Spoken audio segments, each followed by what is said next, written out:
At 10 a.m. on June 26th, the autopsy of Michael Jackson begins. 3 hours later, LA's chief medical examiner issues a statement.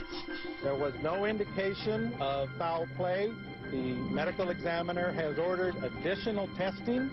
Those tests will take approximately 4 to 6 additional weeks. With all signs pointing to a prescription drug overdose, the focus remains on Michael's private physician, Dr. Conrad Murray, who is still missing. The reason why they were unable to find Dr. Murray is plain and simple. Murray was already contacting lawyers to represent him and to plan his strategy.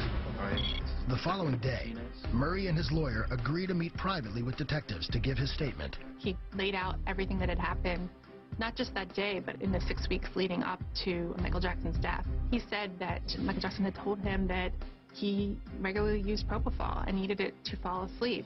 And Dr. Murray had been giving him quantities of it every night for 6 weeks, and then became concerned that he was becoming addicted to it. So that night, he had essentially given him substitute. Though his lawyers will later claim Murray made unspecified mistakes recounting his timeline, this is what he tells police. Starting at 1:30 a.m., he gave Michael a Valium. 30 minutes later, Michael was still awake, so he administered the sedative Ativan via IV. For the rest of the night, Murray alternated between doses of Ativan and another sedative, Versed, every few hours. Still, nothing worked. And then at that point, they had said that Michael Jackson asked for what he called his milk. And at about 10:40 that morning, after much begging and pleading, Dr. Murray had relented and given him a dose of propofol. Murray says he gave 25 milligrams diluted with lidocaine. It went straight into Michael's IV, and finally, he fell asleep. Murray explains that he continued to monitor Michael for roughly 10 minutes before heading to the bathroom, and that he was out of the room for 2 minutes maximum. You do not leave a patient who's on propofol. If something goes wrong with their heart or their breathing or whatever, you're there. To go to the bathroom for a few minutes is it's just mind-boggling. But evidence suggests the doctor was out of the room far longer than 2 minutes. Murray's cell phone log, which detectives later obtain, shows that from 11:18 a.m. to 12:05 p.m., Murray was on the phone with 3 separate callers, totaling 47 minutes. Investigators are wondering, why is he on the phone 3 different times? We believe that when he called his office in Houston, he had a girlfriend in Santa Monica, or his office in Las Vegas. Murray says that once he returned to the room, he found Michael not breathing. That exact time is still unknown.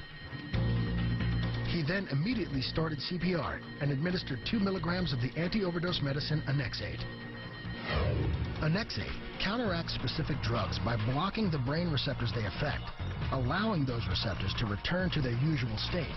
When successful, sedation is reversed and the brain resumes a normal level of activity and consciousness. Unfortunately, the drug didn't work on Michael. Murray's lawyer said that only after doing 25 to 30 minutes of CPR did the doctor run to get assistance. Somebody call security! Call security!